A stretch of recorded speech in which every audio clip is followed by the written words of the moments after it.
दोस्तों मैं बार बार क्यों कहता हूं कि लोगों को मास्टरपेशन से हमेशा बचना चाहिए, खासकर उन मरीजों को जो सच में पेट रोग जैसी समस्या से जूझ रहे हैं।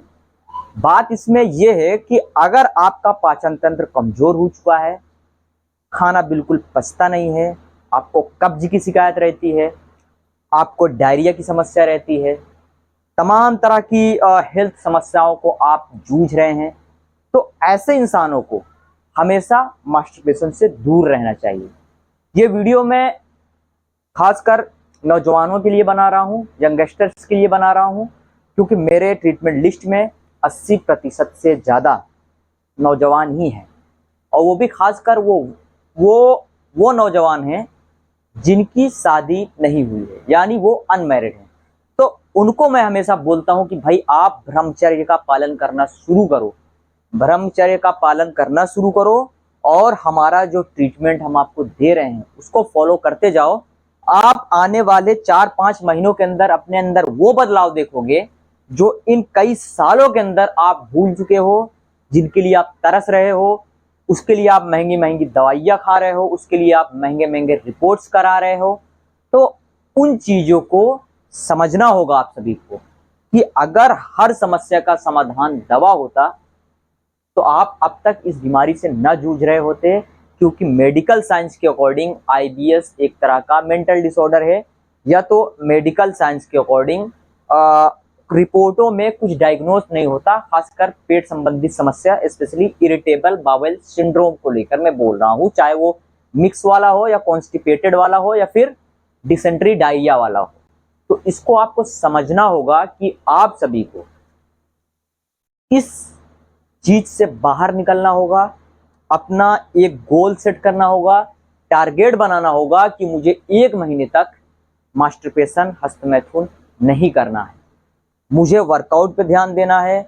जो पेट का लोअर एब्डोमेन है, पेट का अपर एब्डोमेन है, जो सब कमजोर हो चुका है, उसके लिए जो स्पेशल स्ट्रेचिंग्स, स्पेशल ट्रीटमेंट्स के थ्रू हम आपको देते हैं, उसको आपको मन लगाकर फॉलो करना है, मन लगाकर इसके ऊपर काम करना है।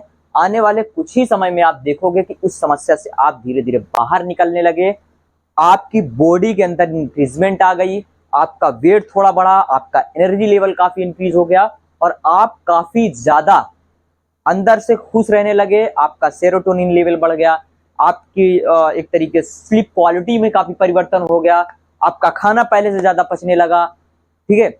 और आप जो काम करते हो, जो आपका एक प्रोफेशन है, चाहे आप स्टूडेंट हो या फिर आप किसी कंपनी में जॉब करते हो, वहां पर जो सिटिंग टाइम में जो आपको स्ट्रेस या एक तरीके से माइंड में डिजीनेस और एंग्जाइटी क्रिएट रहती थी, काम करने का मन नहीं करता था, उनके अंदर आप देखोगे कि बदलाव होता चला गया और आप उन चीजों से बाहर निकलने लगे हो। एक तरह की जो हम ट्रीटमेंट देते हैं वो कंप्लीट नेचुरल होता है और वो आपकी आंतों को, आपके पूरे डाइजेस्टिव सिस्टम को, आपके पेट के सारे ऑर्गन्स को, चाहे वो पैनक्रियाज हो, चाहे वो आपका लीवर हो, चाहे वो आपका अमाशय हो, चाहे आपका वो छोटी आंत हो या फिर बड़ी आंत हो, पूरा हील हो जाता है।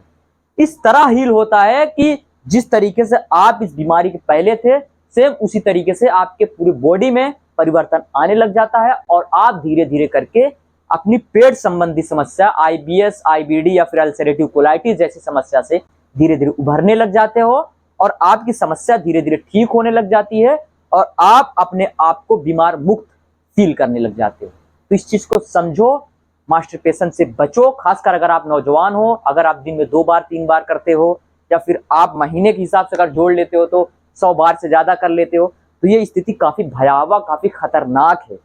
मेरा कहना है कि आप करो ही मत। अगर आप पेट रोगी हो तो करो ही मत, वैसे हो तो कोई बात नहीं, लेकिन पेट रोगी हो तो इन चीजों से बचो। ये आपके सेहत को खोखला कर रहा है, पूरे शरीर को अंदर से खोखला कर रहा है, आपकी हड्डियों की जो डेंसिटी है वो धीरे धीरे खोखली होती चली जा रही है, आपका जो दोनों जांग का एरिया है, मतलब कि लोअर एब्डोमेन के नीचे वाला हिस्सा है, वो काफी कमजोर होने लग जाता है और ये आपकी समस्या धीरे धीरे बढ़ती चली जाती है। आप कमजोरी की ओर भागने लग जाते हो, ढनकने लग जाते हो। तो इस समस्या से बचो, ये आपके सेहत के लिए काफी खतरनाक है, बल्कि ये आपके फ्यूचर के लिए भी काफी अच्छा नहीं है, खासकर आफ्टर मैरिज के लिए। तो इन चीजों से बचो, और अपना डेली रूटीन सेट करो।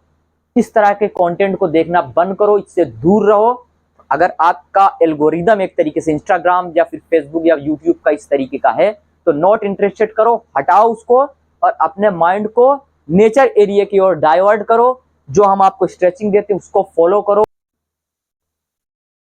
स्ट्रेचिंग्स के बाद जो हम आपको देते हैं खाने के लिए, एक तरीके से आपके सुबह नाश्ते ब्रेकफास्ट में जो चीज़ें बताते हैं हेल्दी चीज़ें खाने के लिए, प्लस आपको लंच के लिए जो डाइट आपके लिए मेंटेन बता कर रखते हैं उस पर आपको ध्यान देना है, उसी के अनुसार चलना है। रात में डिनर के लिए जो एक तरीके सा आपके लिए निर्धारित किया है, आप उन्हीं में से चीज़ों को खाइए जो कि हम ज़्यादातर जो ट्रिगर करने वाली चीज़ें हैं आईबीएस में हम बस वही मना करते हैं।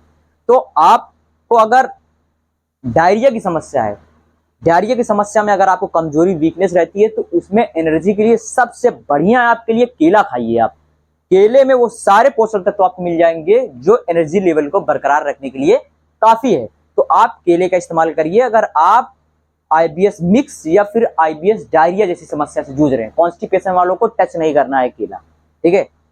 और अगर डिटेल में जानकारी चाहते हैं तो आप स्क्रीन पे दिए गए नंबर पर पूछ सकते हैं। और अगर आप में से कोई नया बंदा है जो कि आईबीएस से कई सालों से परेशान है, पेट संबंधी समस्या से कई सालों से जूझ रहा है, तो उसके लिए हम यही बोलते हैं कि भाई आप अपना टाइम जाया मत करो, दवाइयों में इधर उधर चक्करों में मत पड़ो, समय मत बर्बाद करो। जो टाइम लगना है उसको यहाँ पर आके लगाओ, खर्च करो, मुझसे कंसल्ट करो, मेरे अनुरूप चलो, मेरे अकॉर्डिंग चलो। और जो चीज हम आपको ट्रीटमेंट के थ्रू देते हैं उसको लगातार फॉलो करते चले जाओ। सुबह के टाइम आधा घंटा केवल आपका लेते हैं, बस उसको आप फॉलो करते चले जाओ। आप एक ही महीने में, या हो सकता है अगर आपकी समस्या बहुत ज्यादा क्रोनिक या बहुत पुरानी हो तो मात्र 2 महीना, मैं बोलता हूं 2 महीने में आपके अंदर वो बदलाव मैं ला के दिखा दूंगा जो कई सालों से आपको नहीं मिला। दोस्तों उम्मीद करता हूं वीडियो पसंद आया, वीडियो को लाइक, चैनल को सब्सक्राइब करिए। लेकिन हाँ, जो टॉपिक था वीडियो का, ब्रह्मचर्य का पालन जरूर करिए। उसके बारे में नहीं पता, यूट्यूब पर सर्च करिए, प्रेमानंद जी का वीडियो देखिए। वो इस चीज को लेकर नौजवानों को काफी जागरूक कर रहे हैं, काफी समझा रहे हैं कि भाई ये चीज से बचो, वरना तुम आगे चलकर तुम्हारे शादी के बाद तुमको संतान की प्रॉब्लम होगी। ये बात याद रखना। तो इन चीजों से बचो। मास्टरपेशन एक खराब टेक्निक है, ये खराब तौर तरीका है, ठीक है ना। ये एक तरीके से नेचुरल नहीं है, तो इन चीजों से बचो। ये आपके शरीर को बहुत बुरी तरह से बर्बाद कर देगा, खोखला करके रख देगा।